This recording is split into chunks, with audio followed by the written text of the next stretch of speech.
Hola, un saludo muy especial para todos. Bienvenidos a esta clase de sistemas de gestión ambiental y sostenibilidad. El día de hoy vamos a mirar los sistemas de gestión desde un punto de vista empresarial, es decir, vamos a analizar cómo se hacen los sistemas de gestión ambiental dentro de las empresas y cuáles son los principales aspectos que debemos tener en cuenta. Como siempre hablamos de las notas de derecho de autor, este material se construye con base en la experiencia, presentaciones previas, imágenes de internet y conceptos propios y agradecemos a todas las personas que participan en este ejercicio. Vamos a hablar entonces de gestión ambiental empresarial.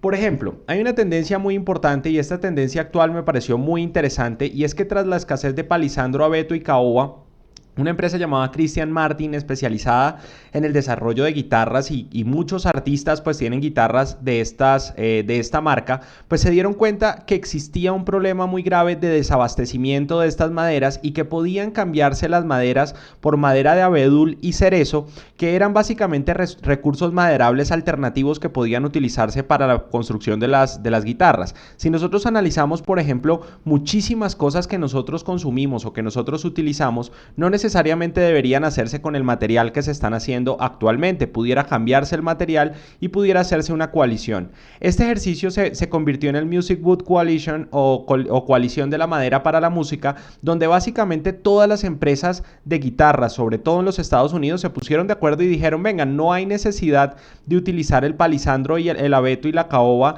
dentro de la construcción de las guitarras o dentro del establecimiento musical. Lo que tenemos que hacer es conseguir otras maderas que no estén en peligro, digamos, de deforestación excesiva o que no sean especies endémicas pues de los Estados Unidos y empezar a utilizar pues especies de cultivo. Este tipo de cosas son las que tenemos que tener en cuenta dentro de los sistemas de gestión ambiental y son el tipo de detalles que nos van a permitir hasta cierta medida pues cumplir con una gestión ambiental eficiente y adicionalmente evitar agotar los recursos naturales de manera inadecuada. Según el Ministerio de Agricultura, en el año 2015 Colombia tenía un potencial forestal de 24 millones de hectáreas para la explotación. Si nosotros miramos, esto es supremamente importante porque podríamos analizar, ¿puede Colombia apostarle al negocio forestal como un negocio pues rentable y un negocio económico para el país? Es importante que discutamos esto en clase. ¿Hay que atacar a los proyectos forestales o hacer de los proyectos forestales de desarrollo sostenible? Ese es uno de los temas más importantes que tenemos que analizar cuando hablamos de cualquier tipo de proyecto. Y es que generalmente demonizamos temas. Por ejemplo, pensamos que el negocio de la madera va a ser un negocio que no va a ser adecuado, que no va a ser compatible con el desarrollo de las actividades sostenibles o de las actividades ambientales. Hacer proyectos forestales sostenibles es posible, no es necesario bajo ninguna circunstancia deforestar pues predios naturales o espacios naturales para sembrar especies maderables. Lo único que hay que hacer en este caso, por decirlo de alguna manera, es tomar las especies que ya están pues siendo sembradas para temas maderables y hacer de sus cultivos un proyecto y un cultivo sostenible. ¿Qué quiere decir esto? Que cumpla con los tres criterios que hemos hablado normalmente en estas sesiones: económico, social y ambiental. Entonces vamos a hablar de los conceptos clave. Hay un concepto clave que vamos a tratar que es sistemas de gestión institucional. Si miramos un sistema, es un conjunto ordenado de normas y procedimientos que regulan el funcionamiento de un grupo o colectividad. Gestión es el conjunto de operaciones que se realizan para dirigir y administrar un negocio o una empresa. E institucional quiere decir de la institución. Entonces un sistema de gestión institucional va a ser, básicamente uniendo los conceptos, un conjunto ordenado de normas, procedimientos que regulan el funcionamiento y el conjunto de operaciones para dirigir y administrar una institución. Es decir, vamos a hablar de un conjunto de normas, procedimientos, reglamentos y digamos de conjunto de instrumentos, por decirlo de alguna manera, que nos van a permitir dirigir una organización y administrar una organización de manera eficiente. Eso es un sistema de gestión institucional y eso es lo que vamos a mirar el día de hoy de manera teórica. Los sistemas de gestión institucional tienen tres componentes básicos cuando hablamos del sistema integrado de gestión. Este sistema integrado de gestión se va a basar en la ISO 9001, que es de calidad, es decir, todo lo que tiene que ver con el funcionamiento de los procedimientos internos, del manejo de la información, del almacenamiento de la información, del manejo de las comunicaciones dentro de la organización. Tenemos la ISO 45001, que es el sistema de gestión de salud y seguridad en el trabajo. Y tenemos la ISO 14001, que es la del sistema de gestión ambiental. Estas tres normas ISO, que ISO es pues la International Organization for Standardization, que quiere decir básicamente la organización internacional para la estandarización, es decir, que todos los procesos dentro de la empresa se desarrollen de una manera adecuada, pues establece el sistema integrado de gestión en estos tres componentes. Entonces, siempre que hablemos de un sistema integrado de gestión, vamos a hablar de tres componentes.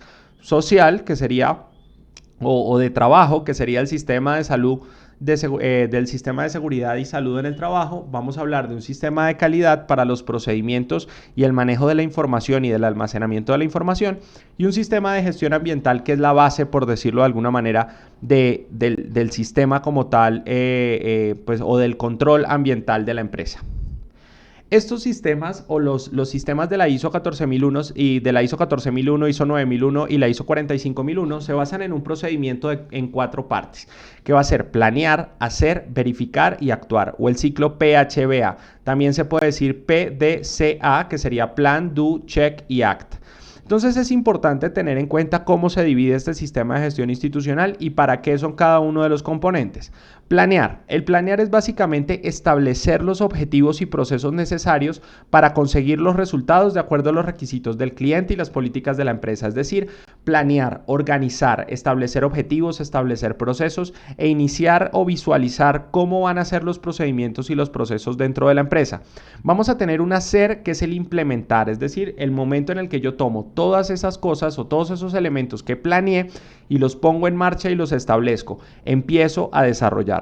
Posteriormente vamos a tener un verificar. Todo lo que yo haga tengo que verificarlo y tengo que identificar si se está haciendo bien o se está haciendo mal, y en este caso lograr determinar si voy por buen camino o por mal camino y si las cosas están funcionando como las planeé. Ese es el verificar. Entonces vamos a tener un planear, que es una organización y un establecimiento de objetivos. Vamos a tener un hacer, que es implementar los procesos y poner en marcha las cosas. Vamos a tener un verificar, que es básicamente revisar que lo que estoy haciendo lo haga bien, para llegar a un último paso que se llama actuar, que es la toma de acciones para mejorar continuamente el desempeño. Y por eso es un ciclo cerrado, lo vamos a llamar el ciclo PHBA, porque después de que actúo, es decir, de que tomo acciones de mejora sobre aquellas cosas que no estoy haciendo de manera adecuada, que me doy cuenta de ello, por decirlo de alguna manera, en el verificar, regreso al planear, planeo de nuevo algún tipo de acción, o puedo verificar o revisar esa planeación y volver a empezar. Planear, hacer, verificar, actuar. Este ciclo lo vamos a conocer como el ciclo PHBA, o también lo vamos a conocer como ciclo de Deming o PDCA. Este ciclo es la base fundamental de los sistemas integrados de gestión y tenemos que tenerlo pues muy presente para poder manejar el tema de una manera adecuada. Este sistema de gestión ambiental, que es lo que nos compete en esta lectiva, vamos a decir básicamente que no es los que ponen tareas que se vencen, no son formatos, no es trabajo innecesario, no son actividades aisladas sin sentido, pues no son todas las cosas hartas que toca hacer para cumplirle a calidad dentro de las empresas, no es burocracia, no somos los que hacemos lo del agua y lo del papel. Lo que se busca es que se entienda que los sistemas integrados de gestión y el sistema de gestión ambiental lo que busca es innovación, estrategia, apoyo, gestión, mejora, medición, desarrollo, seguridad, que las cosas se hagan de manera adecuada, sostenibilidad, organización y madurez institucional. Es decir, los sistemas integrados de gestión para las personas que inician dentro de las empresas normalmente son vistos como sencillamente formatos. Es decir, este es el grupo de las personas de la empresa que se inventan los formatos, se inventan los procedimientos y que no dejan trabajar. Eso es exactamente lo que hay que romper y ese es el mito que hay que sacar, digamos, del sistema de las organizaciones para poder tener claridad de lo que vamos a lograr. Y es que lo que se busca con un sistema de gestión integrado, un sistema integrado de gestión, es madurez institucional, que la empresa crezca, que la empresa esté bien posicionada y adicionalmente que los procesos se desarrollen de manera adecuada. Este sistema de gestión ambiental es básicamente o es el sistema de gestión que básicamente se encarga de la protección del medio ambiente. Basa su aplicación en dos cosas, que van a ser aspectos ambientales e impactos ambientales. Vamos a identificar, digamos, en este momento cuál es la diferencia básica y vamos a analizar el ejercicio. Me disculpo, aprovecho de una vez para hacer un cambio acá. Elemento de las actividades, productos o servicios de una organización que puede interactuar con el medio ambiente y generar un daño. Perfecto. Entonces, en este caso vamos a tener un tema supremamente importante que analizar, y es que los sistemas de gestión ambiental se basan en un aspecto y en un impacto. ¿Qué quiere decir aspecto? ¿Qué quiere decir impacto? ¿Y cuál es el camino que nos va a llevar a su identificación? Esto es supremamente importante para entender las temáticas ambientales. Un aspecto es un elemento de las actividades que interactúa con el ambiente, que se mueve e interactúa con el ambiente. Por ejemplo, cuando nosotros tenemos una empresa, esa empresa va a generar, por ejemplo, vertimientos. Vertimientos quiere decir tomar agua y disponerla en una fuente hídrica o disponerla en un río, disponerlo en alguna parte, es decir, tomar líquido y sacarlo de la empresa. Tenemos las emisiones, que son pues evidentemente los vapores, los humos o todo aquello que tenga que ver pues con el aire, por decirlo de alguna manera, para no enredar mucho el concepto. Y vamos a tener una interacción, es decir, cuando yo tomo algo del ambiente o pongo algo en el ambiente, estoy interactuando, pero todavía no he generado ningún daño. Esa consecuencia o esa interacción que se tiene con el ambiente va a generar una consecuencia. Esa consecuencia la vamos a conocer como un impacto. Entonces, si nosotros generamos una emisión, es decir, generamos humo al ambiente, ese es el aspecto. ¿Qué consecuencia va a traer en el ambiente ese humo o ese vapor o lo que sea que estemos disponiendo en el aire? Va a generar un daño, una contaminación ambiental, por ejemplo, una contaminación del aire. La contaminación del aire es el impacto. Si estamos hablando de un vertimiento, es decir, que yo estoy tomando agua y la estoy poniendo en un río después de haberla utilizado en mi empresa, ese es el aspecto, es decir, tomé el agua, la puse en el río, eso es un aspecto, es una interacción. El agua, una vez tiene contacto con el río, es decir, el vertimiento, una vez tiene contacto con el río, hace un proceso de contaminación del agua. Esa contaminación del agua va a ser el impacto. Entonces, si miramos esta lista que tenemos acá, consumo de agua, ¿es un aspecto o un impacto? Agotamiento de los recursos naturales, aspecto o impacto. Pérdida de la biodiversidad, es decir, existe un detrimento de la biodiversidad, aspecto o impacto. Generación de residuos, contaminación del suelo y polución del aire. Vamos a mirar el resultado para poderlo entender. Espero que en este momento estén tratando de identificar el consumo del agua, solamente tomarla. ¿Es una interacción o implica un daño de una vez? Es simplemente una interacción. Entonces miremos las respuestas. Consumo de agua es un aspecto, es decir, solamente es una interacción con el ambiente. Tomé agua del ambiente y ya. Tenemos un agotamiento de los recursos naturales, es un impacto porque ya existe un aspecto negativo, es decir, ya existe una negatividad en el proceso, ya existe, por decirlo de alguna manera, un daño. Pérdida de la biodiversidad, existe un daño. Generación de residuos. Usted generando residuos todavía no ha generado un daño, sencillamente está generando un residuo, está interactuando. La contaminación del suelo o el agotamiento, digamos, de los suelos y de los espacios en los rellenos sanitarios sería el impacto en este caso. Contaminación del suelo es un impacto y la polución del aire, polución es un sinónimo de contaminación, es un impacto. ¿Para qué sirve un sistema de gestión ambiental entonces? ¿Qué es lo que queremos buscar? Queremos buscar un compromiso ambiental, una mejora del rendimiento empresarial y pues organizacional y una mejora de la reputación de la empresa. Cuando nosotros tenemos un sistema de gestión ambiental bien establecido, lo que vamos a lograr básicamente es que la empresa se posicione y que adicionalmente pues se controlen los aspectos para minimizar los impactos. Entonces digamos que ya ustedes van tomando un poquito de lenguaje y un poquito de léxico aquí con esto y vamos a poder entender cuáles son las dinámicas de las empresas y lo que se busca desde el componente ambiental. Hay un primer componente de los sistemas de gestión ambiental que son los documentos de un sistema de gestión ambiental. Estos documentos van a ser en general la política, los programas ambientales, los procedimientos ambientales, los planes operativos y las guías e instructivos ambientales. Todos estos son instrumentos documentales, por decirlo de alguna manera, que les van a servir a ustedes para poder entender el funcionamiento de la empresa. Cuando usted conforma un sistema de gestión ambiental en una empresa de ingeniería civil, de ingeniería mecánica, de ingeniería eléctrica o de cualquier, digamos, campo, va a tener usted una serie de documentos que van a regir y que le van a permitir orientar la gestión de la organización.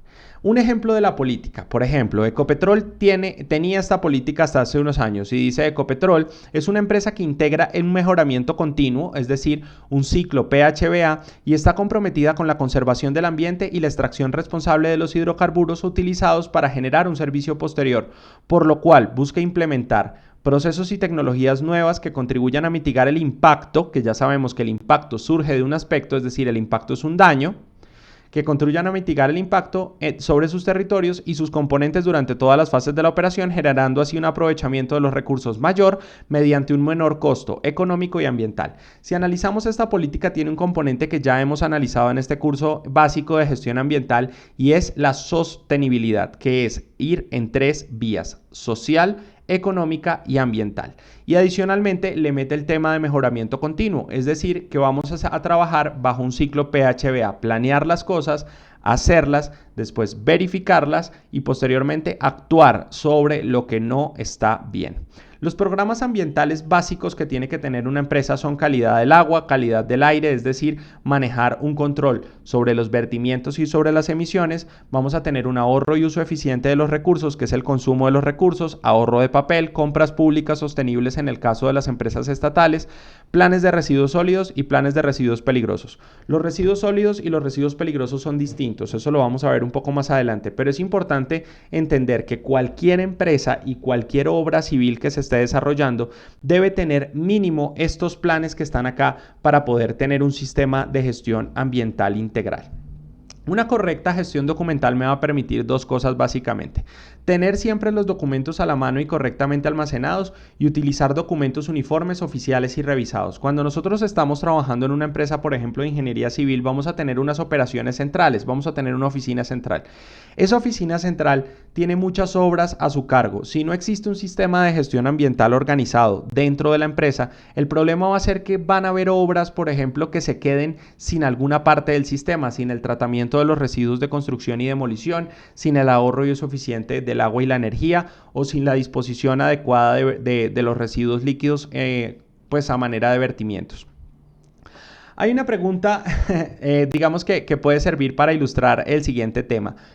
¿Apostaría usted 1 millón de pesos a que un caleño le gana a un rolo en un concurso de salsa? ¿Usted apostaría a eso? ¿Usted le metería plata? Digamos, si yo le digo a cualquiera de ustedes, ¿tiene usted 1 millón de pesos en el bolsillo? Puede apostarlos a quien quiera y no importa si se los gasta. Hagamos de cuenta que usted tiene infinito dinero. ¿Usted apostaría a que un caleño gana en un concurso de salsa o un rolo? Digamos que si analizamos las diferencias que existen entre Cali y Bogotá, vamos a ver esto. Es decir, todos nosotros los bogotanos iniciamos nuestra vida como el niño de abajo, arropados como celador de chía, por decirlo de alguna manera. Y los niños caleños pues van a tener un contacto distinto con la tropicalidad y con sus movimientos y etcétera. Cuando después vamos al colegio, pues evidentemente nosotros vamos a bailar el cucarachero y todo este tipo de cosas y vamos a bailar, ay, qué orgulloso me siento de ser un buen colombiano, mientras los caleños están bailando pues Cali pachanguero. Entonces ahí ya vamos construyendo, digamos nosotros, una serie de números y de valores que nos van a permitir orientar esa apuesta, determinar si vamos a tomar esa apuesta. Cuando llegamos a la edad adulta, pues claramente esta es la diferencia. Pues los bogotanos son como el individuo de abajo y los caleños están en la posición de los de arriba. Eso que uno va construyendo a lo largo de estas imágenes y que va construyendo a lo largo de este pequeño ejemplo es un grupo de números, un grupo de valores, un grupo de datos que permiten tomar decisiones. Esos datos y esos valores se llaman indicadores. Los indicadores son la forma correcta de tomar decisiones dentro de las organizaciones porque nos van a permitir identificar de manera clara y aterrizada los datos que debemos utilizar. Los indicadores que deben ser básicamente, con el ejemplo anterior se observa la misma tendencia, solo con datos un tomador de decisiones puede gestionar los aspectos e impactos de su compañía. Hay un problema con los indicadores normalmente y es que muchas veces cuando se cuadran indicadores, las personas cuadran indicadores no asociados a no asociados directamente al impacto y al aspecto, sino asociados a la gestión, es decir, número de capacitaciones desarrolladas, número de eventos desarrollados, número de campañas desarrolladas en el año. Esos son indicadores de gestión que lo que le van a permitir es determinar qué tanto están trabajando las personas del componente ambiental. ¿Cuáles son los verdaderos indicadores ambientales que hay que tener en cuenta dentro de las organizaciones? Aquellos que permitan medir los aspectos o que permitan medir los impactos. Vamos a entender entonces los aspectos fundamentales como las interacciones, que serían el consumo de recursos, consumo de agua, consumo de energía, el consumo de recursos o insumos en general. Vamos a hablar de vertimientos, que son los líquidos, vamos a hablar de emisiones, que son los gaseosos, y vamos a hablar de residuos, que son los sólidos. Entonces, Por ejemplo, ¿qué tipo de indicadores debemos tener en un componente ambiental? Consumo de agua es un consumo de recursos, consumo de energía, lo mismo. Costo del agua, ¿cuánto estoy pagando por el agua dentro de la empresa? Costo de la energía, cantidad de residuos generados, por ejemplo, cantidad de papel, cantidad de cartón, cantidad de residuos orgánicos, resmas de papel consumidas por oficina. Esos son el tipo de indicadores que tenemos que tener dentro de una organización y no indicadores de gestión como por ejemplo número de personas capacitadas. Pues sí, si yo tengo 100 empleados, capacito 100 empleados, pues tengo un indicador del 100%, pero eso no me permite identificar los aspectos y los impactos de una compañía. Eso no solo aplica para el componente ambiental, eso aplica para absolutamente todo. Si usted está cuadrando los indicadores, por ejemplo, de una obra, usted tiene que calcular el número de cemento que entra, el número de ladrillos que entra, el número de horas que se toma para desarrollar pues un espacio de la obra o cuál va a ser la tasa de utilización de recursos, de cemento, de varillas, de lo que sea. Pero no puede hacer usted indicadores de gestión como por ejemplo el número de trabajadores de obra capacitados en salud y seguridad en el trabajo. Usted dice, pues sí, es un indicador que me permite saber si las personas saben lo que hay que hacer, pero al final del día no me va a permitir tomar decisiones operativas. Eso mismo pasa con los indicadores del sistema de gestión ambiental. Tienen que ser indicadores aterrizados a los aspectos y a los impactos. Estos indicadores van a permitir tres cosas básicamente. Tener datos claros sobre temas de interés para la toma de decisiones. Si usted no sabe cuánta agua consume, no sabe cuánta agua debe disminuir. Tomar decisiones basadas en datos y controlar los puntos críticos de un proceso. Cuando nosotros analizamos hasta en nuestra casa, por ejemplo, el consumo de agua, muchísimas veces no sabemos ni siquiera cuál es el metraje de agua que estamos consumiendo. Si lo supiéramos, muy posiblemente tendríamos la posibilidad de dimensionar la cantidad de agua que estamos utilizando como familia y empezar a asumir o utilizar estrategias para disminuir ese consumo. Bueno, este tema, digamos, hasta acá es supremamente importante tener en cuenta los documentos y los indicadores como una base para la toma de decisiones. Si yo no tengo documentado mi sistema de gestión ambiental, no tengo absolutamente cuadrado mi sistema de gestión ambiental, no voy a tener la posibilidad de trabajar en el mejoramiento. Si yo no lo tengo escrito, no lo puedo mejorar y no lo puedo seguir. Adicionalmente, si no lo tengo medido, no lo voy a poder mejorar. Todo lo que es medido es susceptible de ser mejorado, como dice Peter Drucker. Entonces, en ese caso, lo que vamos a tener claro hasta acá es qué vamos a medir dentro de un sistema de gestión, ambiental y un sistema de gestión institucional, de indicadores que me permitan tomar decisiones y que me permitan hablar o tener clara la operatividad. Vamos a hablar de un tema supremamente importante dentro de los sistemas de gestión ambiental, que son los riesgos. Los riesgos los vamos a entender con tres conceptos claves. El primero sería amenaza. Una amenaza es una cosa o una persona que constituye una posible causa de riesgo o perjuicio para alguien o algo. Eso es una amenaza. Una vulnerabilidad es la capacidad disminuida de una persona o un grupo de personas para anticiparse, hacer frente o resistir los efectos de un peligro o de una amenaza. Es decir, qué tan débil soy ante esa amenaza. Y un riesgo, que es la probabilidad de que se produzca un contratiempo o una desgracia o de que alguien o algo sufra un perjuicio o un daño. Esta sección de acá se la debemos a un profesor supremamente importante en mi carrera docente que se llama Didier Ferney Pedreros. Es una de las personas que más sabe de riesgos en este país y tiene una fundación que se llama la Fundación para la Gestión del Riesgo y pues ha sido también una persona que inspira muchos procesos dentro de Tecoa Consultoría a mi empresa. Entonces digamos que de aquí en adelante le debemos gran parte de este material al doctor Didier Ferney Pedreros, al cual le damos las gracias en este momento. Entonces vamos a entender que una amenaza es una cosa o una persona que constituye una posible causa de riesgo o que tiene un peligro, que constituye un peligro. La vulnerabilidad va a ser esa capacidad disminuida que yo tengo o la debilidad que yo puedo tener frente a esa amenaza. Y el riesgo va a ser la probabilidad de que se produzca un contratiempo o una desgracia. Eso lo que va a hacer básicamente es identificar o permitirme a mí poder cuadrar o saber qué tan probable es que se llegue a materializar una desgracia dentro de la empresa, un desastre dentro de la empresa o un problema dentro de la empresa. Eso es absolutamente clave y es absolutamente importante tenerlo en cuenta pues para poder cumplir de manera adecuada con mi sistema. Ojo con esto. Cuando, por ejemplo, hablamos de un sismo, un terremoto, ¿el terremoto va a ser una amenaza, va a ser una vulnerabilidad o va a ser el riesgo? va a ser en este caso una amenaza de origen natural. Entonces vamos a ir empezando en esta clase a identificar y a aterrizar esos conceptos, porque el riesgo, la gente dice es que estoy en un alto riesgo o en un bajo riesgo, quiere decir probabilidad. No se le olvide, el terremoto no es un riesgo, el terremoto es una amenaza que tiene un riesgo de generarse dentro de mis instalaciones o de afectarme. Estos riesgos ambientales del sistema de gestión ambiental, hay una fórmula básica para calcular el riesgo, que es riesgo es igual a amenaza por vulnerabilidad. Riesgo es igual a amenaza por vulnerabilidad. Vamos a entender entonces en este caso que el riesgo es dinámico y cambiante, su percepción es diferenciada, posee carácter social y aceptabilidad. En este caso vamos a analizar básicamente por qué se multiplica. El riesgo se multiplica por una sencilla razón. Si nosotros analizamos, vamos a poner un ejemplo, es decir, a este ejemplo me ha servido muchísimo, digamos que en clase funciona un poquito mejor, pero vamos a tratar de hacerlo a través de este medio.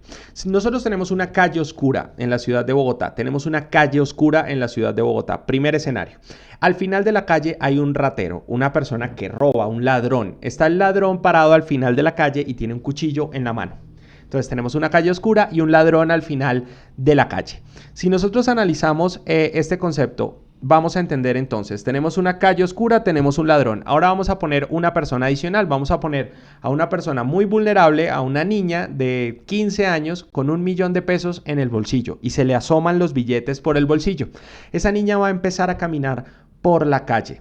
¿Qué tan alta es la amenaza? ¿Quién es la amenaza en este caso? La amenaza en este caso es el ladrón que está al final de la cuadra. ¿La vulnerabilidad de la niña es alta o baja? Es alta, pues porque es una niña de 15 años que va con $1.000.000 y entonces si la amenaza es alta, que es el ladrón que está al final de la calle, la vulnerabilidad de la niña es alta, quiere decir que ella es muy vulnerable, el riesgo va a ser alto, es decir, la probabilidad de que la roben es altísima. Vamos al siguiente escenario, misma calle oscura, mismo ladrón, misma niña, pero en este caso la niña va con un arma. Y no solamente va con un arma, sino que la sabe utilizar. En este caso, ¿la amenaza va a ser distinta? No, la amenaza va a ser exactamente la misma. La amenaza es el ladrón y el ladrón no se ha ido, ahí sigue parado al final de la cuadra. ¿Qué va a cambiar en este caso? La vulnerabilidad, porque la niña ya no es débil ante el evento, ya no está debilitada, ya no tiene una posición de indefensión o de debilidad frente a este proceso. Entonces, eso quiere decir que la niña ya no tiene vulnerabilidad, ya no es vulnerable, su vulnerabilidad es cero. Por lo tanto, el riesgo o la probabilidad de que la roben, si ella va armada, sabe usar el arma, y digamos el ladrón tiene un cuchillo y ella tiene una pistola, pues el riesgo de que la roben es cero. Por eso se multiplica. Si analizamos este concepto nos vamos a dar cuenta que a la inexistencia de una de las dos se anula el riesgo. Vamos a mirar el otro escenario. La niña vuelve a ir por la calle con su $1.000.000 en el bolsillo, pero ya el ladrón no está y la calle oscura sigue siendo la misma. El ladrón no está. Por lo tanto, ¿qué se evaporó en este nuevo ejemplo? La amenaza. No hay amenaza. Si no hay amenaza, aunque ella siga siendo igual de vulnerable, porque su vulnerabilidad, si ya no tiene el arma, va solita, solamente la niña con el $1.000.000 en el bolsillo, ella es muy vulnerable a que le pase algo.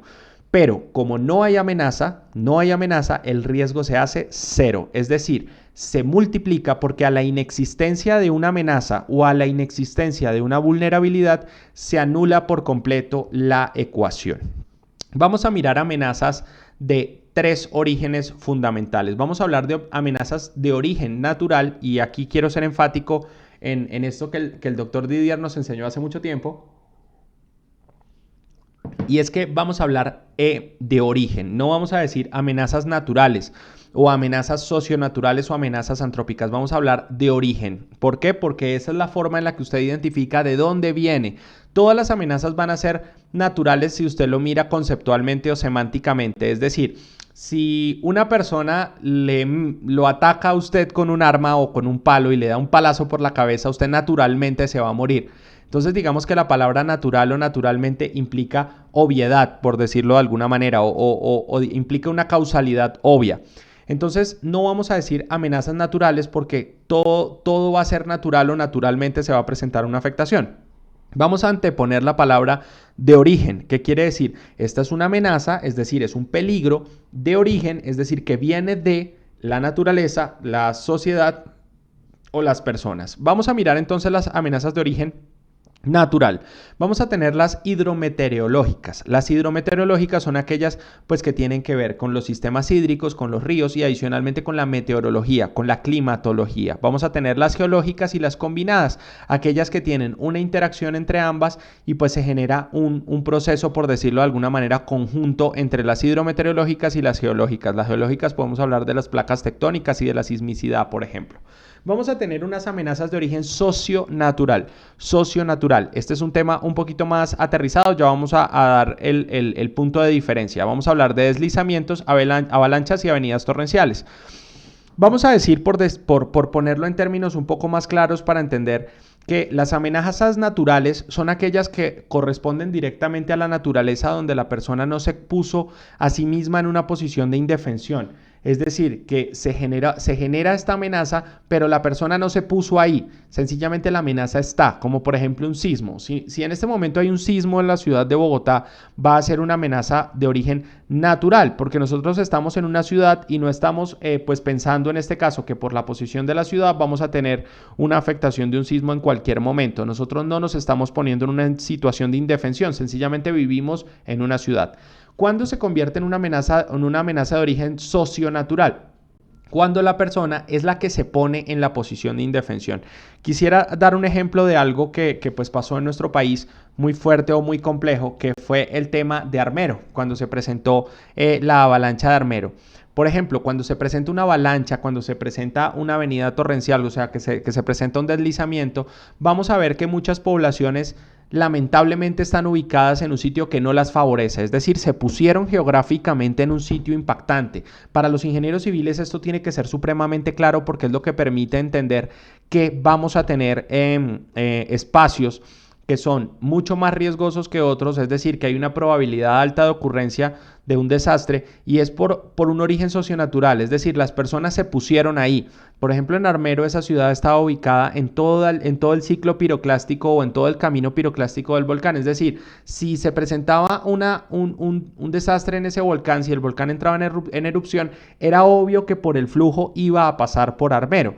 Entonces vamos a decir que todas las situaciones donde las personas se ponen en una situación de peligro sin saberlo, porque las personas no lo hacen de manera voluntaria, lo hacen de manera voluntaria, pero no lo hacen, por decirlo de alguna manera, de manera intencional, sino que sencillamente se ubican allí pues porque allí se inventaron el pueblo y no necesariamente tenían conciencia de que se podía presentar pues este problema, pero las personas se pusieron ahí, es decir, las naturales son aquellas que sencillamente se presentan sin que uno tenga pues mayor culpabilidad, por decirlo de alguna manera, o mayor entendimiento de que se puedan presentar y se presentan en cualquier momento.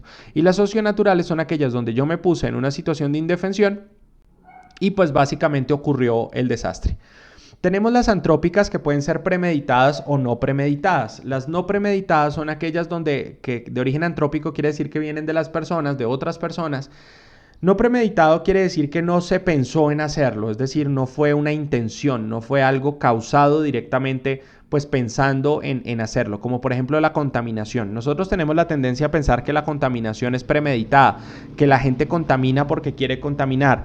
Por ejemplo, cuando hablamos de las curtiembres, cuando hablamos de muchos espacios o de muchos tipos de empresas que generan contaminaciones muy fuertes, pensamos que las personas quieren contaminar, pero en realidad lo que las personas quieren es extraer oro. Lo que quieren las personas es hacer maletas, hacer zapatos de cuero, hacer curtido del cuero. Ellos no están pensando, venga, yo voy a hacer una actividad para contaminar un río. No, no, no. Ellos están haciendo sus actividades económicas y en el desarrollo de sus actividades económicas pues se generan aspectos e impactos que derivan en problemas hacia los recursos naturales. Entonces, en este caso vamos a tratar la contaminación y vamos a entender la contaminación como un proceso no premeditado. No vamos a asumir que las personas contaminan pensando que quieren contaminar. Tenemos fuga de materiales peligrosos, por ejemplo, los desastres, las explosiones, como lo que pasó hace poco en Beirut, en en el Líbano, que se explotó esta fábrica. Ese tipo de cosas son no premeditadas. La gente no está pensando en que pasen esas cosas. Sencillamente se dan esas cosas. Ahora, hay muchos de esos problemas que se hacen de manera premeditada. Entonces vamos a hablar de las amenazas de origen antrópico premeditadas, que pueden ser sociales o de seguridad. ¿Qué quiere decir esto? Todas estas no premeditadas pueden convertirse en premeditadas en cualquier momento cuando las personas lo hacen de manera, por decirlo de alguna manera, lo pensaron varias veces o lo hacen de manera maquiavélica. Se sentaron, lo pensaron, lo planearon y lo hicieron. Es una actividad antrópica premeditada. Pero cuando sencillamente son cosas que pasan o que se presentan dentro de las comunidades o se presentan dentro del manejo de las empresas, vamos a hablar de ellas como no premeditadas. Abajo tenemos unas muy claras que son las concatenadas. Cuando tenemos, por ejemplo, una amenaza de origen natural o se presenta una amenaza de origen natural o socionatural, generalmente eso va a derivar en otras. Por ejemplo, se presenta un deslizamiento de tierra en una ciudad. Después de que se presenta ese deslizamiento de tierra, las casas quedan solas, pues porque evacúan el pueblo, por ejemplo. Y acto seguido se presenta una amenaza de origen antrópico premeditado, el robo, el saqueo. Eso quiere decir que está concatenada el riesgo o la amenaza antrópica premeditada con la socionatural. Concatenadas entonces van a ser aquellas que nacen de otras. Concatenadas van a ser aquellas que nacen de otras, que usted está en un momento siendo partícipe de una amenaza de origen socionatural y por alguna razón eso decanta en que se presente una amenaza de otro tipo. Eso es una amenaza concatenada.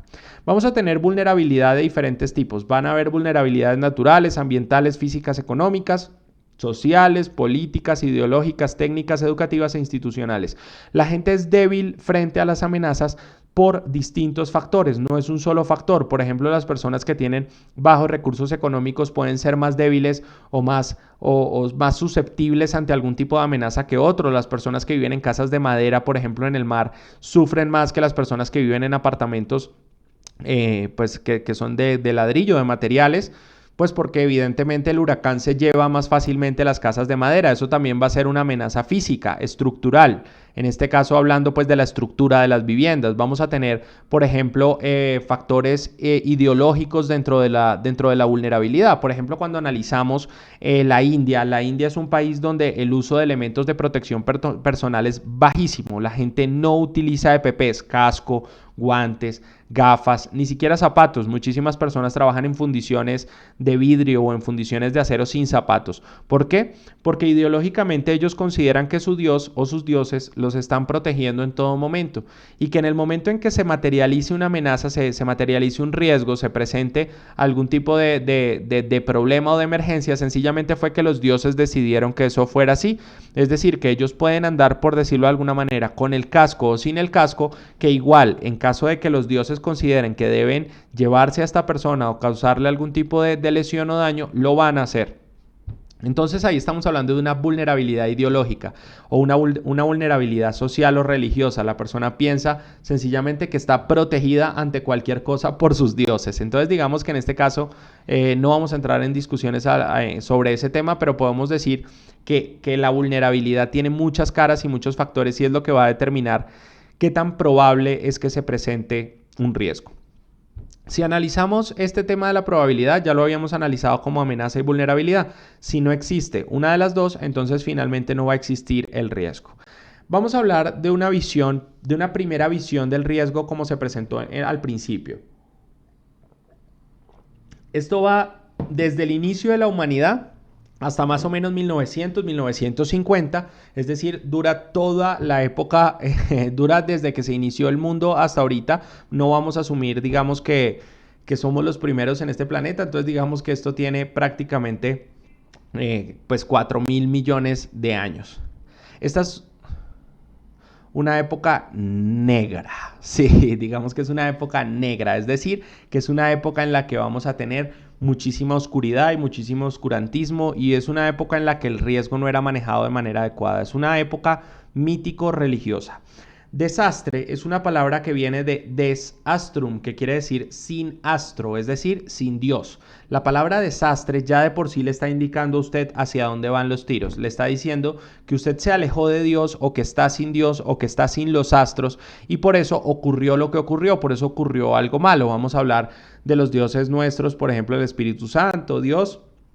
Estamos hablando de los dioses griegos, dioses aztecas, todas las culturas tienen unos dioses. En esa visión, por decirlo de alguna manera, primigenia de los riesgos, vamos a tener un tema muy claro y es que los riesgos todavía en algunas oportunidades siguen siendo vistos como míticos religiosos. Ya vamos a ver por qué, pero desastrum o alejarse de Dios o Dios se alejó de mí o yo me alejé de Dios va a ser la primera visión o el primer acercamiento que se tiene sobre los riesgos. Son conceptos que todavía siguen en vigor, es decir, Dios quiso que, son actos de Dios, Dios nos castigó, no rezamos y Dios hizo esto, nos portamos mal y Dios hizo aquello, son fuerzas mayores, nada se podía hacer, era imposible predecirlo. Digamos que todas esas frases se siguen utilizando en la actualidad, Dios quiso que así fuera, son actos de Dios. Cuando analizamos algunos escenarios o cuando analizamos algunos espacios, nos vamos a dar cuenta que no necesariamente no se pueden predecir este tipo de cosas y allí es donde tenemos que empezar, digamos, a aterrizar la visión mítico-religiosa y por eso es que la visión mítico-religiosa, si bien sigue siendo vigente dentro del país, sobre todo en los países latinos, muchísimas cosas pueden evitarse, por decirlo de alguna manera, si nos alejamos de estos conceptos míticos. Hay una segunda visión que es la que se presenta más o menos entre 1900 y 1950 cuando acaba, por decirlo de alguna manera, el reinado de la mítico-religiosa, de que todos los desastres eran de origen mítico o de origen divino. Vamos a hablar de la siguiente visión. Esa visión, digamos, se aleja un poquito de los aspectos religiosos precisamente porque las personas se sintieron pues alejadas de la religión en esta época. En esta época estamos hablando de la época de la Primera Guerra Mundial y de la Segunda Guerra Mundial, donde las personas ya no dejaban, digamos, la protección de sus hogares o la protección de su integridad a Dios, sino que sencillamente lo que hacían era correr. Es decir, se centra en el sismo, se centra en la amenaza. Este evento lo más importante es que se centra en la amenaza, se centra en la bomba, se centra en el sismo, se centra en la inundación. Eso es lo que vigila, por decirlo de alguna manera. Y la vulnerabilidad está dada por la ubicación, es decir, qué tan cerca estoy del volcán, qué tan cerca estoy del área del sismo, qué tan cerca estoy del sitio donde se va a presentar la bomba. Eso quiere decir qué tan lejos o qué tan cerca estoy, qué tan expuesto estoy. Esta visión física lo que va a implicar es correr, es decir, salga corriendo cuando se presente la emergencia o aléjese rápidamente del sitio de la emergencia. Eso es lo que va a buscar, pues en términos generales, esta visión del riesgo física, alejarse de los espacios. Y se aleja también, pues evidentemente, de los aspectos religiosos, pues porque asume que Dios no va a protegerlos del volcán en este caso, sino que lo va a proteger a usted del volcán es alejarse del volcán. Entonces digamos que ese es como el ejercicio más claro en este momento.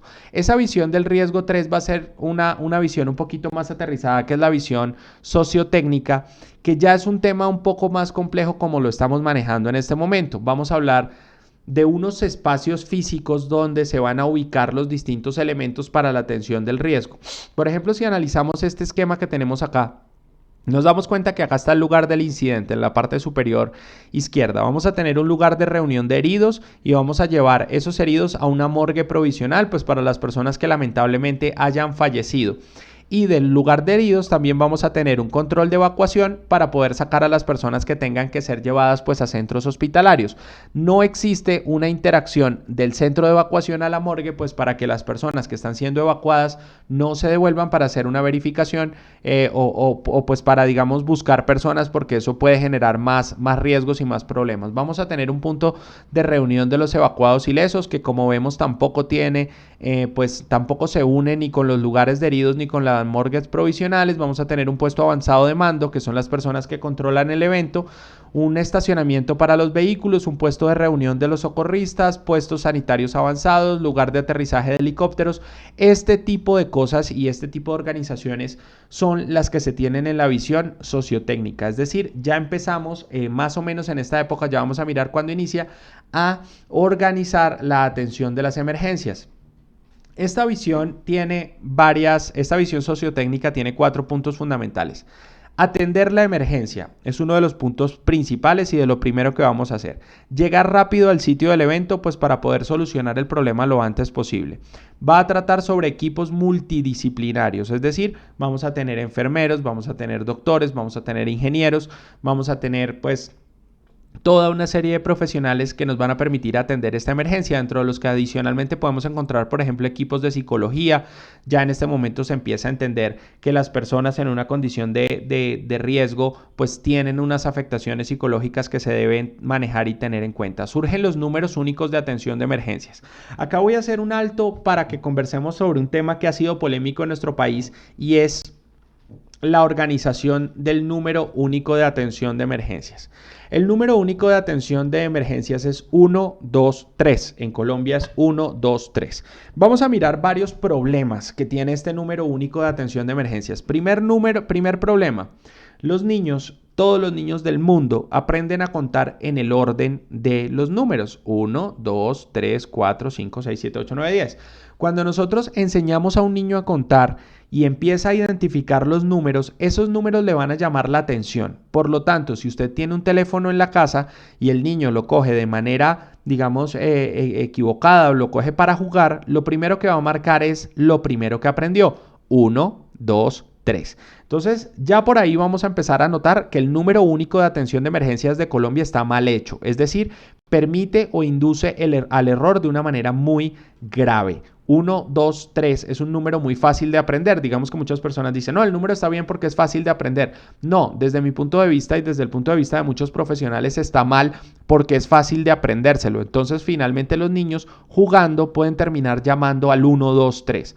Siguiente. El número en Colombia para llamar al buzón de voz en el celular es asterisco 123. Entonces digamos que usted tiene la posibilidad de querer escuchar los mensajes que le dejó su tía en el celular y terminar marcándola al número único de atención de emergencias si se le olvida el asterisco. Entonces digamos que ya vamos con 2 problemas graves. 1, es fácil de aprender, por lo tanto los niños pueden inducirse al error de una manera muy fuerte, muy fácil. Es decir, es muy fácil entrar a cometer un error. Y adicionalmente, pues las operadoras de celulares tomaron la decisión supremamente inteligente de tomar el asterisco 123 como el número para llamar al buzón de voz, cuando es lo más parecido posible al número de atención de emergencias. Entonces digamos que eso hace que los errores se generen de manera corriente. En Estados Unidos el número es 911. 9 está en la parte inferior y el 1 está en la parte superior. Si usted marca el 9 y 2 veces el 1 es porque quiso llamar al 911. También se presentan bromas, también se presentan inconvenientes, también se presentan problemas, pero la persona lo tiene que hacer de manera premeditada. Es decir, yo tengo que pensar en marcar el 911 para llamar al 911. Por eso el 911 es un número de emergencia bien cuadrado.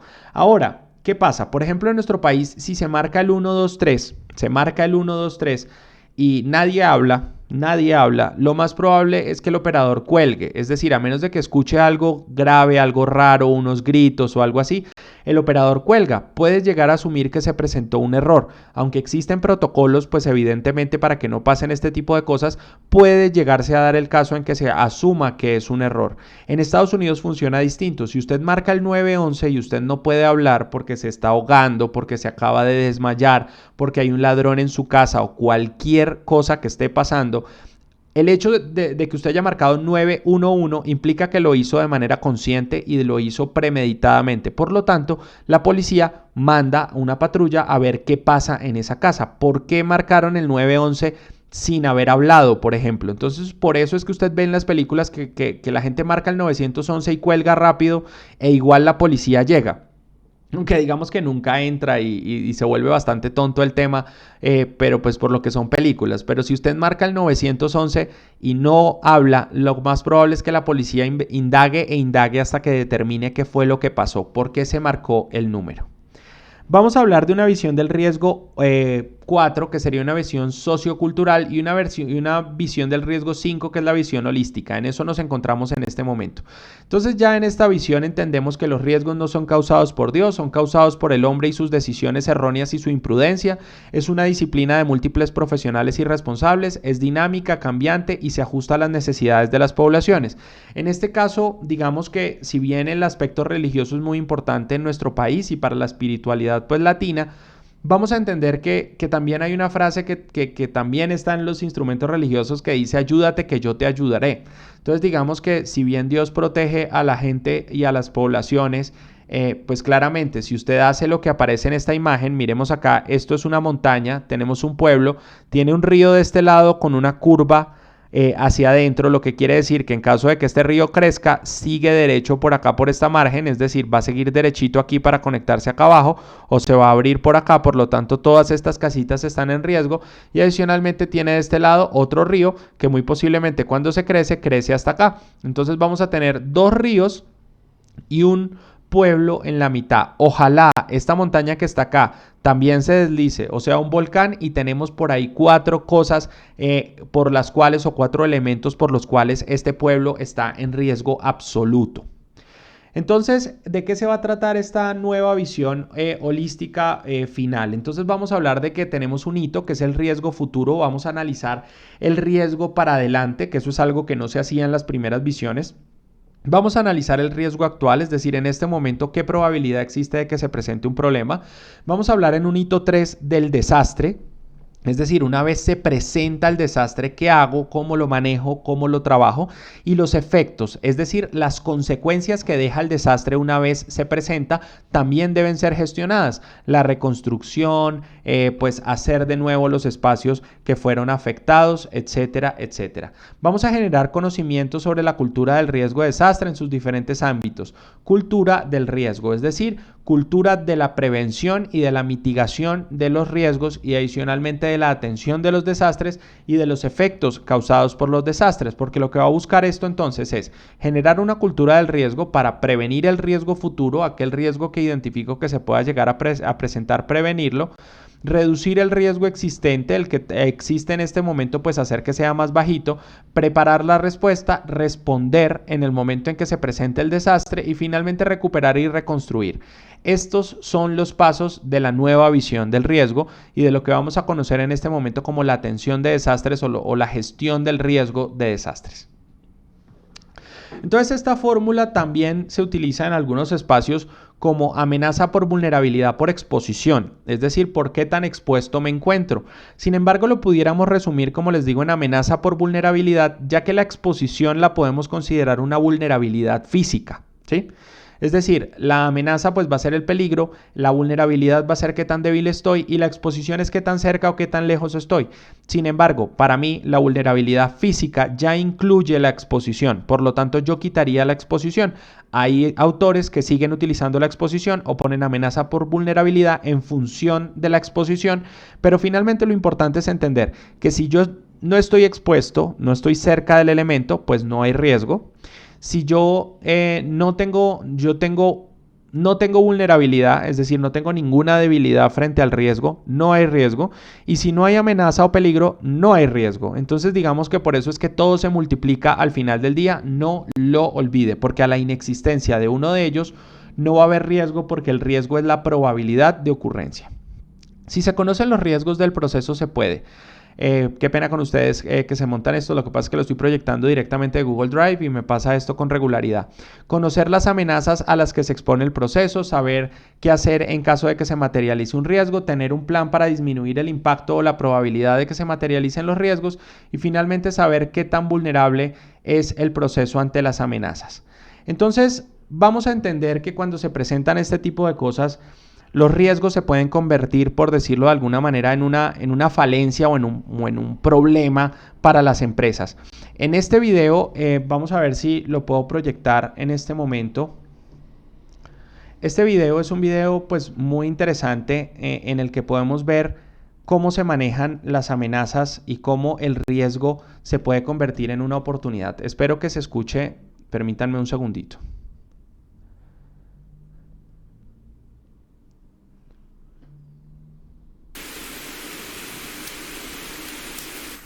Perfecto, miremoslo ahí.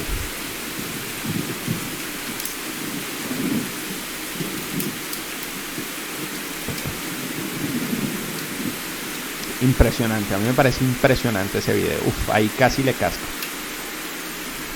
Y me parece genial en el video es la confianza de la esposa del señor que le va limpiando el vidrio mientras él está haciendo la maniobra. Eso es acá en la ciudad de Bogotá.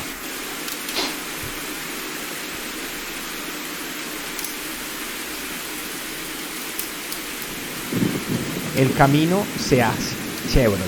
Es decir, no dicen absolutamente nada en el comercial. Lo único que hacen es mostrar pues a la camioneta saliendo de ese charco. Entonces, si miramos eso, nos damos cuenta que una amenaza de origen natural, en este caso una amenaza de origen natural, puede convertirse en una oportunidad para una empresa. Supremamente interesante de analizar ese proceso. Puede ser un factor de competitividad, una amenaza, es decir, cualquier cosa puede convertirse en una oportunidad para las empresas y por eso tenemos que tener pues claridad sobre estas dinámicas pues para poder utilizarlas a nuestro favor o tratar de favorecer a la empresa. Vamos a mirar esta otra. El fabricante de juguetes Lego ha anunciado que no renovará el acuerdo que tiene con la multinacional Shell, que nació en la década de los 60. Básicamente era un acuerdo de 86 millones de dólares. La medida fue tomada tras la campaña iniciada por Greenpeace contra los planes de la compañía para la explotación del petróleo en el Ártico. Lego tenía un convenio con Shell, como lo podemos ver acá, hace muchos años, pues Lego hacía las estaciones de servicio de Shell. Esas estaciones de servicio pues eran muy utilizadas por los niños jugaban con esto. Un día pues se determinó pues básicamente que la empresa Shell lo que estaba haciendo era pues básicamente pues tenía la intención de extraer petróleo de la Antártida. Entonces, en el momento en que Shell decide explotar petróleo en la Antártida, pues Greenpeace saca un video en el cual anuncia y muestra cómo es, qué es lo que va a pasar con esto. Miremoslo un segundo.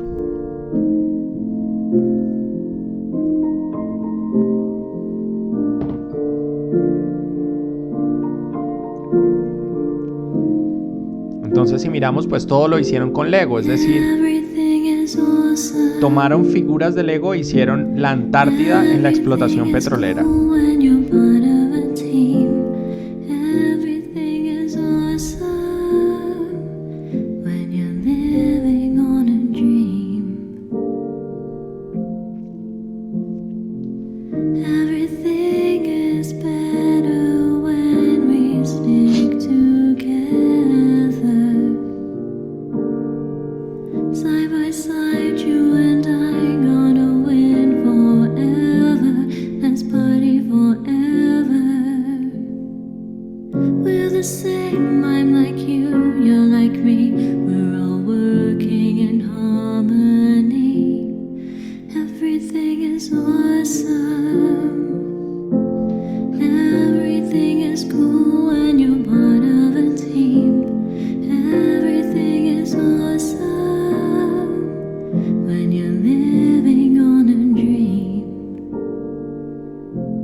Lego está contaminando la imaginación de nuestros hijos.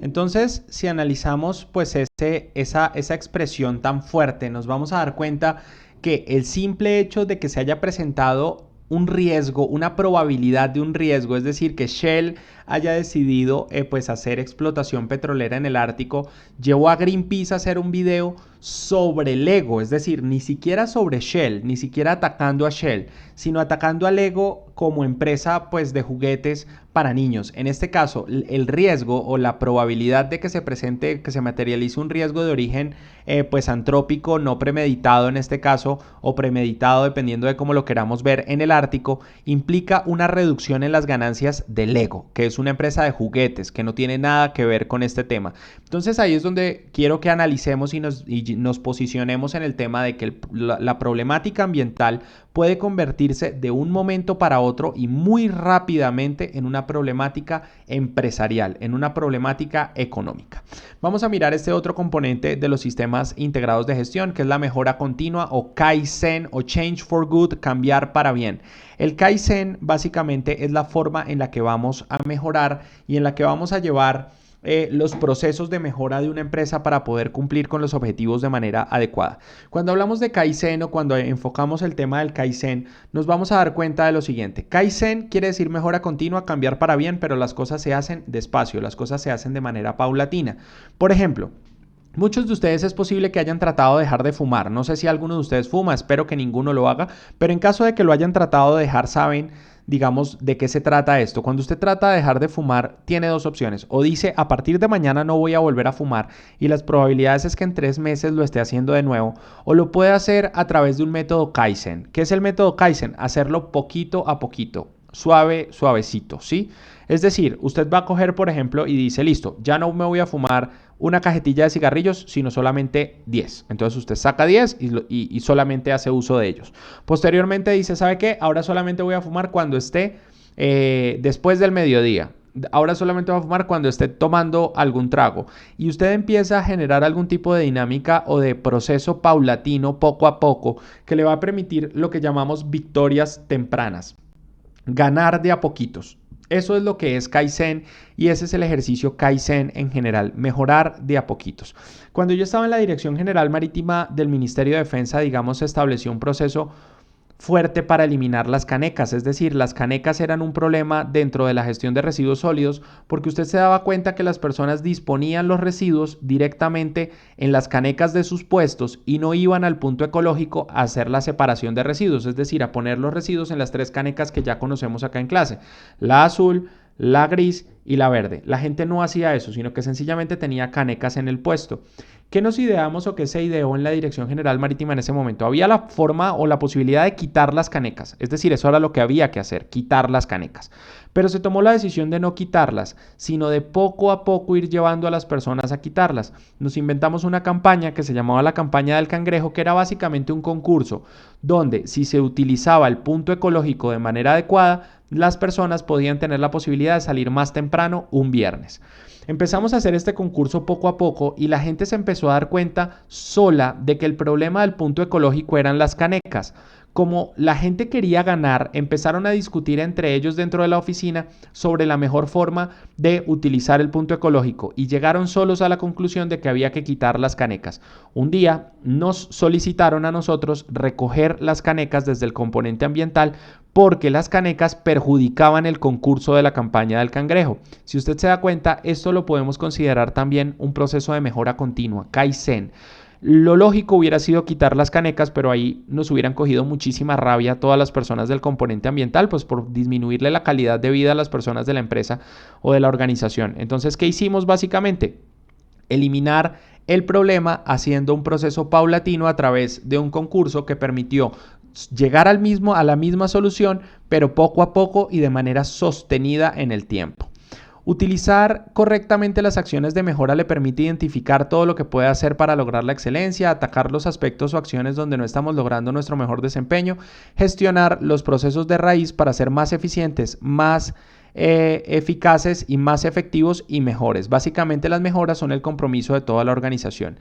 Si miramos en Colombia, hay muchas empresas que son líderes en el proceso, en procesos ambientales y en procesos de gestión ambiental, y vamos a hablar de estas como las empresas que el Consejo Empresarial Colombiano para el Desarrollo Sostenible considera las más sostenibles de Colombia: la EPM, el Grupo Nutresa, Argos, el Grupo Sura e ISA. Son las empresas más sostenibles y hacen cosas que no tienen nada que ver con sus, por decirlo de alguna manera, con sus actividades originales. Creo que se cayó el internet un segundito, no. Entonces vamos a mirar un pequeño video donde se observa y donde podemos ver qué es lo que están haciendo en... Permítanme un segundo, qué pena con ustedes.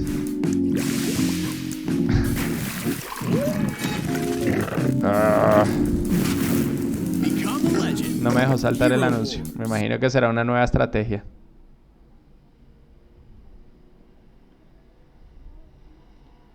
Las unidades de vida articulada han sido en los últimos años las encargadas de brindar espacios de esparcimiento, cultura y también recreación a más de 2 millones de habitantes en Medellín. Precisamente ayer se inauguró una en El Poblado que con 31.000 metros cuadrados beneficia a 48.000 habitantes de los barrios El Tesoro, Los Naranjos, Los Balsos, Alejandría y Florida. Paola Molina, ¿de cuánto fue la inversión en esta uva? Buenas tardes. Muy buenas tardes, Catalina y televidentes. Con una inversión de 24.700 millones de pesos, la uva Ilusión de Verde de aquí, el sector del Poblado, se convierte en una de las más grandes del Valle de Aburrá y en la última que entrega EPM. Con esta, EPM suma 12 uvas entregadas en Medellín y 2 más en... Permítame, voy a devolver un segundo. Con esta ¿Qué hizo la EPM y por qué me parece importante esta imagen? La EPM básicamente lo que hizo fue tomar los espacios donde estaban los tanques de agua de la ciudad y hacer estas uvas, que se llaman uvas en Medellín, y aprovecha el espacio físico donde están los tanques, que igual es un espacio que le pertenece a la EPM, y lo convirtió en un espacio para que las personas puedan divertirse y puedan convivir y puedan pues hacer actividades deportivas y actividades recreativas. Es decir, está tomando la gestión ambiental como una medida de relacionamiento con sus grupos de interés, y esto ha dado mucho trabajo pues a ingenieros civiles que hacen la construcción de las uvas y que pertenecen a los procesos ambientales de la EPM. EPM suma 12 uvas entregadas en Medellín y 2 más en Bello y Itagüí. Una inversión aproximada de los 25.000 millones de pesos a un área de 31.000 metros cuadrados en los cuales está beneficiando unos 48.000 habitantes. Estos proyectos aprovechan los espacios de almacenamiento del agua como oportunidad de acercamiento a la comunidad. Hace algunos meses que habitantes de aquí del sector del Poblado se pronunciaron en contra de la construcción de esta uva. Sin embargo, luego de verla en marcha, todas las opiniones negativas quedaron de lado. Todos los habitantes requieren suplir necesidades educativas y culturales. No todos son de estrato 6, y si vemos los vecinos son gente humilde, llamémoslo así, si se para el término, pero que no son lo que vemos en el Poblado. Entonces es una gente que también se le está dando, como en el concepto de todas las uvas, oportunidades. Los primeros beneficiados con la uva son los habitantes de los barrios El Tesoro, Los Balsos, Los Naranjos, Alejandría y La Florida. Ya se desvirtuaron todos esos comentarios negativos que hacían acerca del posible funcionamiento. Hoy por hoy ya es un agradecimiento total. Es una integración donde los niños pueden estar, las familias pueden venir acá un domingo a divertirse. Súper bien está lo de la biblioteca, un espacio demasiadamente bueno. Aquí se sembraron 300 árboles y arbustos para fortalecer la red ecológica del lugar. En el año 2013 inició la puesta en marcha de un proyecto que contemplaba la entrega de 20 uvas en el municipio de Medellín. Con la entrega de esta, con Ilusión Verde, se completa casi un 90% de este proyecto. En la información que revisamos por el momento, desde la Comuna 14, sigan ustedes con más de Hora 13 Noticias, cubrimiento total. Entonces, si miramos este tema de la gestión ambiental, nos vamos a dar cuenta que muchísimas empresas utilizan la gestión ambiental como un motor de desarrollo y como una estrategia de competitividad. Entonces, con esto, digamos, cerramos el ejercicio de gestión ambiental y sostenibilidad, desde el punto de vista empresarial, y podemos analizar cuáles pueden llegar a ser las medidas que una empresa de ingeniería civil debe tomar pues para generar sostenibilidad en los territorios y para generar pues competitividad a partir del ambiente. Les agradezco muchísimo, espero que hayan disfrutado esta clase, nos vemos en breve. Muchísimas gracias.